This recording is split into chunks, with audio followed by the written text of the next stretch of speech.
Hey, greetings, friends, and welcome to week 2. This is going to be lecture 1. As we make our way into this brand new week of content, we've already taken a few steps. We've listened to the message from Pastor Quentin. We've also read that article on the idea of chaos and complexity.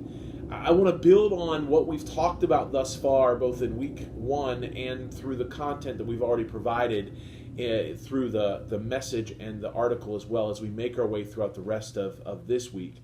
But I want to start with some scriptural reflections here. I want to actually start.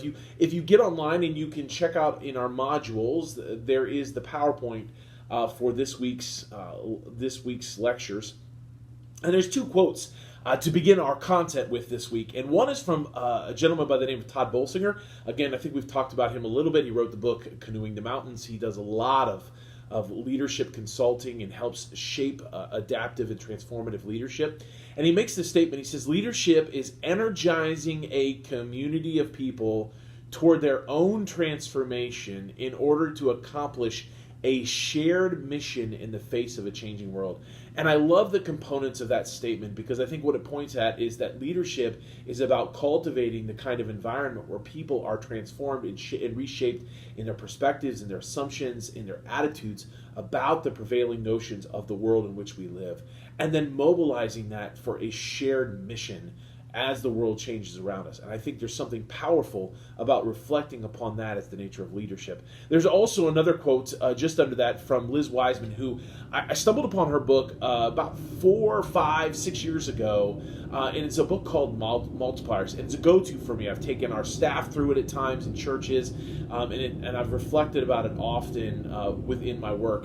And she talks about the kind of leadership that multiplies the kind of capacity within an organization. And she makes this statement: multipliers invoke each person's unique intelligence and create an atmosphere of genius, innovation, and productive effort and collective intelligence. Here's what I love about these 2 quotes together. One is about mobilizing transformation within the community as a whole so that a shared mission can be appropriated as a community of faith for the sake of this changing world that we live in. The second quote is about the kind of leadership that's involved in that, which is about not just simply being the hero on the top, which we'll talk about later on in these set of lectures, but it's really about helping to create an environment where everybody feels empowered to fulfill the unique calling that God has upon their life. And so I wanted to start out with those 2 quotes because I believe those kind of set the tone for where we're going to be headed throughout these lectures this week.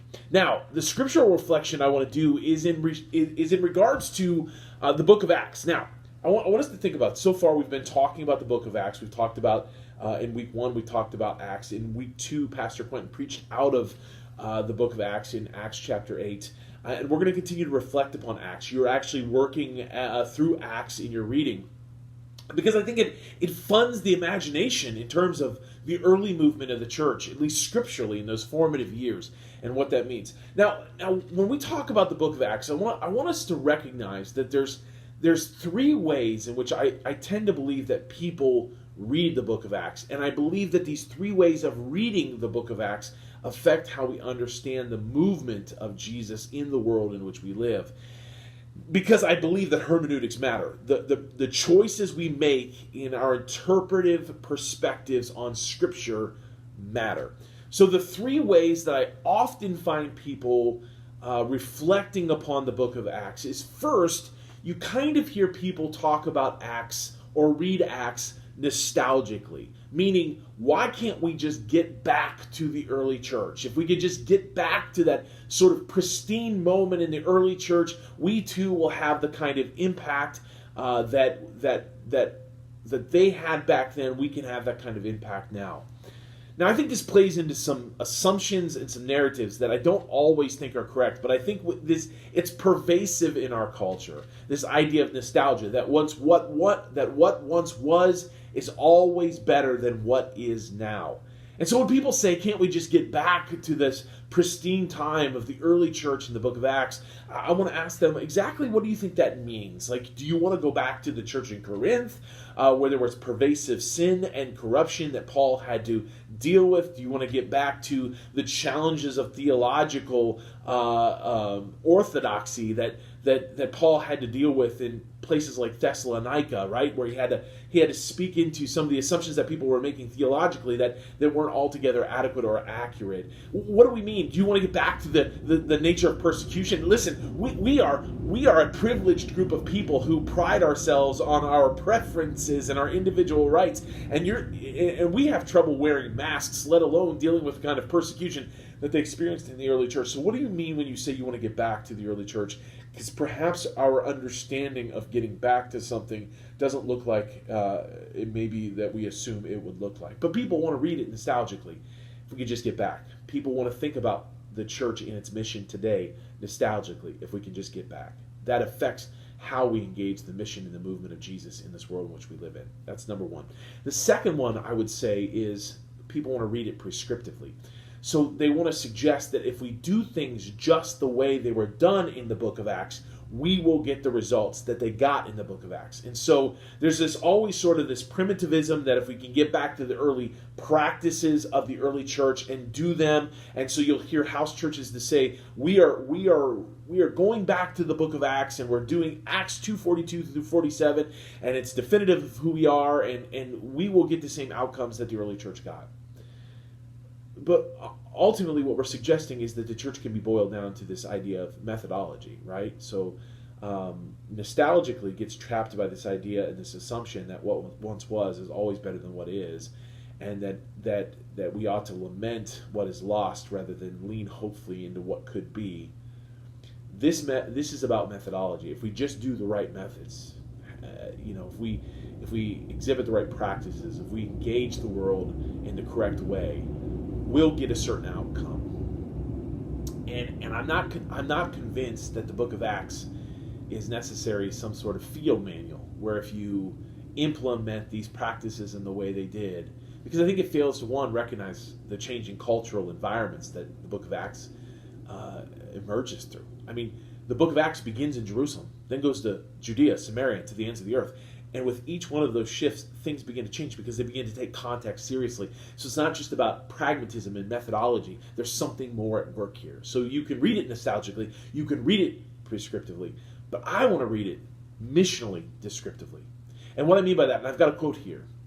If we pay attention to the ways in which the early church discerned the work of the Spirit in increasingly new and complex terrains, we might discover patterns for discernment and creative engagement in the culture and context in which we now lead. What if we read the book of Acts missionally descriptively? Meaning, as the early church began to multiply and serve as a movement, they had to engage culture, complex terrains, newness, novelty, emergence in ways that was constantly dependent upon the ever-renewed creative spirit that was at work in the life of the church. What if we began to read the scriptures that way? What if we began to read Acts that way? Where instead of lamenting what has been lost or going back to some sort of prescriptive methodology, we allow it to stir up and fund a missional imagination where we are overcome with the possibilities of the way in which the Spirit of God works in ever new creative ways in settings that we've never been in before. I think it unleashes a potential of the church, and that's what we're going to be talking about as we move forward throughout the rest of the semester, as we deal with the book of Acts. And I'm going to take that back up next week and the week after that. But I want you to understand when I talk about reading the book of Acts as a movement of mission, that I'm reading it missionally descriptively, meaning I believe that we can discern the work of the Spirit in the early church so that we can learn how to discern that work of the Spirit in our terrain, in our environment, in our context as we find ourselves today. So 3 ways to read the book of Acts. We can read it nostalgically, prescriptively, but my preferred way of reading it is missionally descriptively, which I believe stirs us up and funds an missional imagination so that we can tackle the road ahead that we face. We'll pick up some more in the next lecture.